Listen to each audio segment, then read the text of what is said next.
Оливье салаты салаттардың сұлтаны. Қазіргі таңда оливье салатын құс етінен, индейка, вегетариандық түрінде де жасап жатады. Ал мен колбаса қосылған ең қарапайым түрін жасайтын боламын. Ең бастысы колбасаның жақсы түрін таңдау қажет.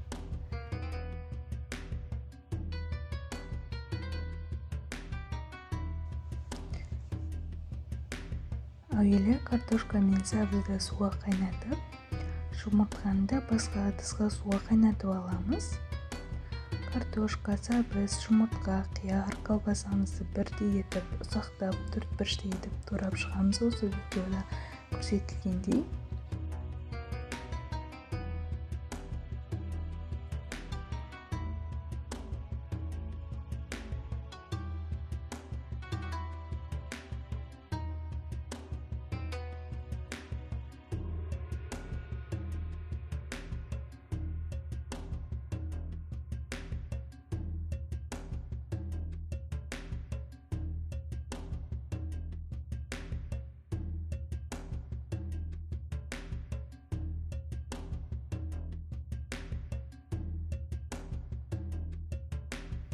Туралған өнімдерге суын төгіп жүгерімізді саламыз.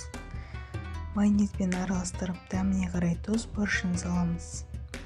Дайын болған соң холодильникке 1 сағатқа